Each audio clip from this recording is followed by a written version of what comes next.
Now, following their loss to the Pelicans, the Kings are now locked into a play-in game and find themselves in a three-way tie with the Lakers and the Warriors with 2 games remaining in the regular season. Sacramento holds the tiebreaker amongst those 3 teams.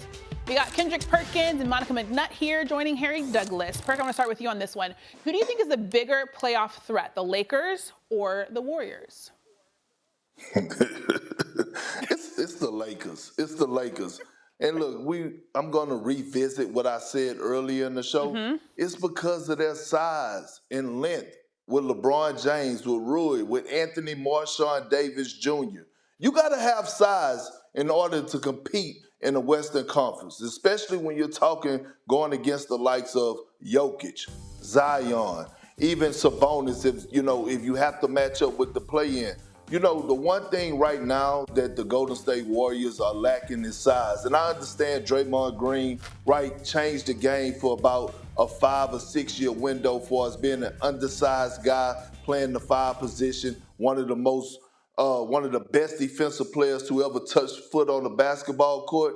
But at the end of the day, it's a new day, and you need size along the perimeter and the interior, and the Lakers have that, the Golden State Warriors don't.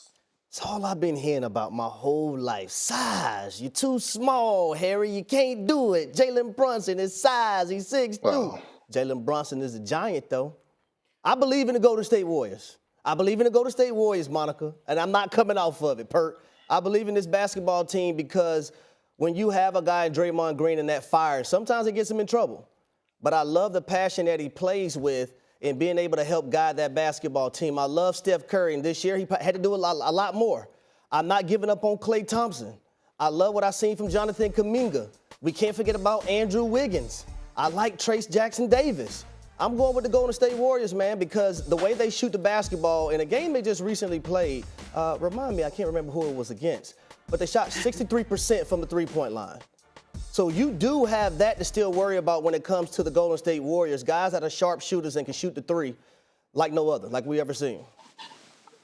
Well, gentlemen, what have we here? A little bit of a conundrum. 38% on the season, Harry, as a team. Look, the NBA goes through these shifts, right? Like small ball Warriors, dominant, right? We literally saw teams try to form rosters to match up with them. The tide has changed.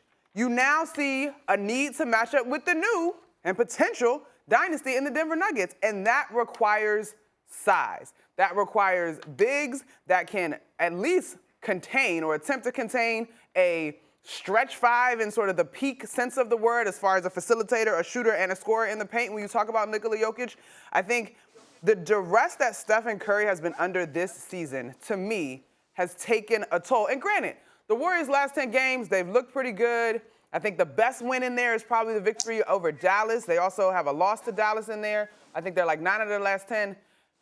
I just look at the landscape of NBA right now, and the top 2 teams potentially, even the third, if you want to go with Chet Holmgren in terms of his height, right? Maybe not as big as the size that Minnesota and Denver can put on the floor.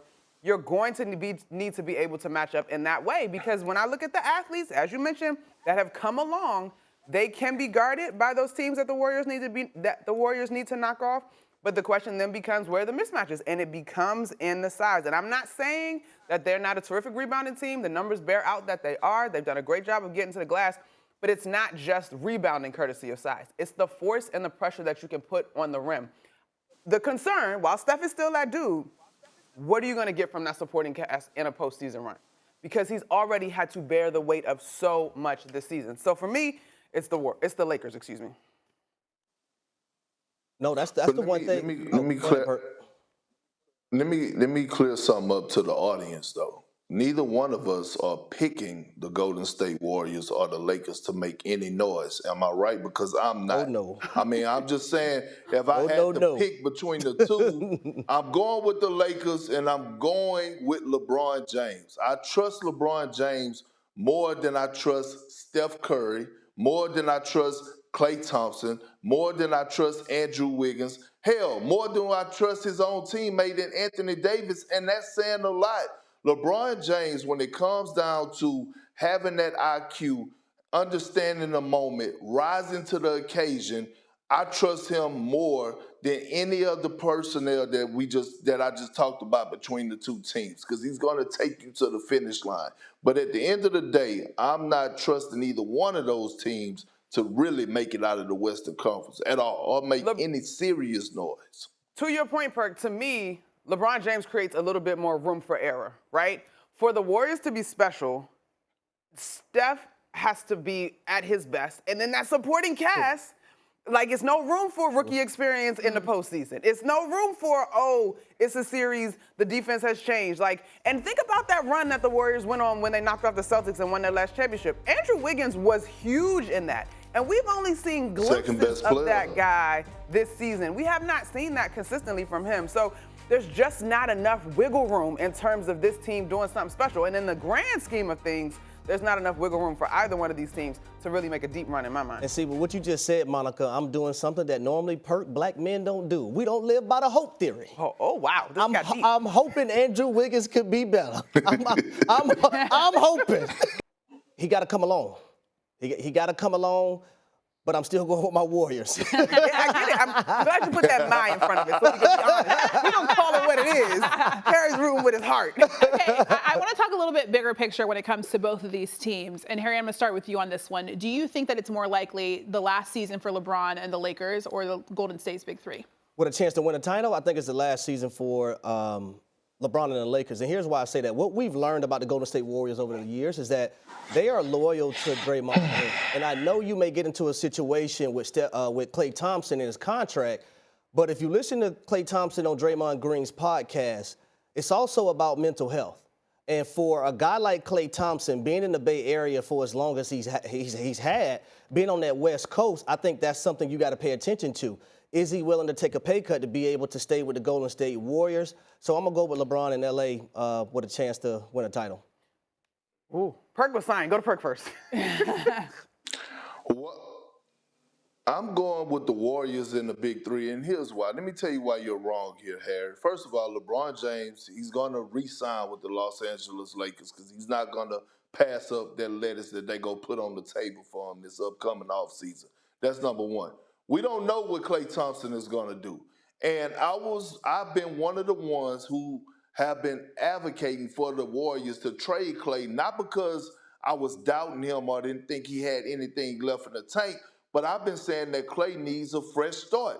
I believe Klay in a new environment, he's going to rise back to somewhat of the Klay Thompson of old. He has been doing that of late. Klay has had several 20-plus point games. And so when I look at Klay Thompson and I'm thinking about his contract, right, we know that the Golden State Warriors, they had an offer on the table. They couldn't come to agreement for us getting it done. Klay, at this point in his career, it's about what matters to him the most. He's a guy that has already won 4 championships. Yes, I understand he has already made a lot of money, but at the end of the day, you could have another team out there that will offer Klay, in my opinion, more money than what the Golden State Warriors could offer him. And Klay is going to have some decisions to make. And if I'm Klay, I'm going to a new destination. Look, it's been a roller coaster for him, right? Getting moved to the bench, at times not closing the games.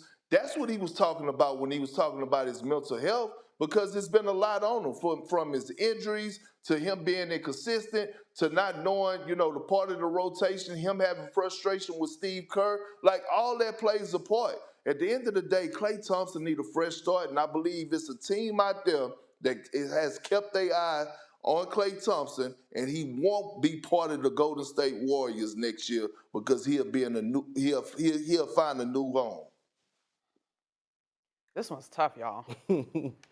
I think LeBron's going to re-sign with the Lakers, so that part's not tough. But I think the layers of this conversation around Klay Thompson are interesting. I personally believe that we're entering a new space with athletes in general, right? Where they've made a ton of money, they've got different investments. The priority to play maybe is not as high as what we might think, right? Like, think about Aaron Donald recently, right? Retiring. I don't know where Klay falls, but I do appreciate his candor about his experiences. He has already had a Hall of Fame career. I'm inclined to agree with Harry in that there is loyalty there. But this is one that I think is going to be really interesting to watch unfold. And like I said, I think we're entering a new generation of athlete where their portfolios are diversified. And when they decide they want to move on to do something else, or do want to be loyal to an organization, they'll have a different level of autonomy from what we've seen in the past. All I know is if Klay Thompson does end up elsewhere, he needs to be close to the water because that man is on a boat every day. Yeah, mental wellness. I love being by the exactly, water. exactly. Wanna try to boast at what I look like.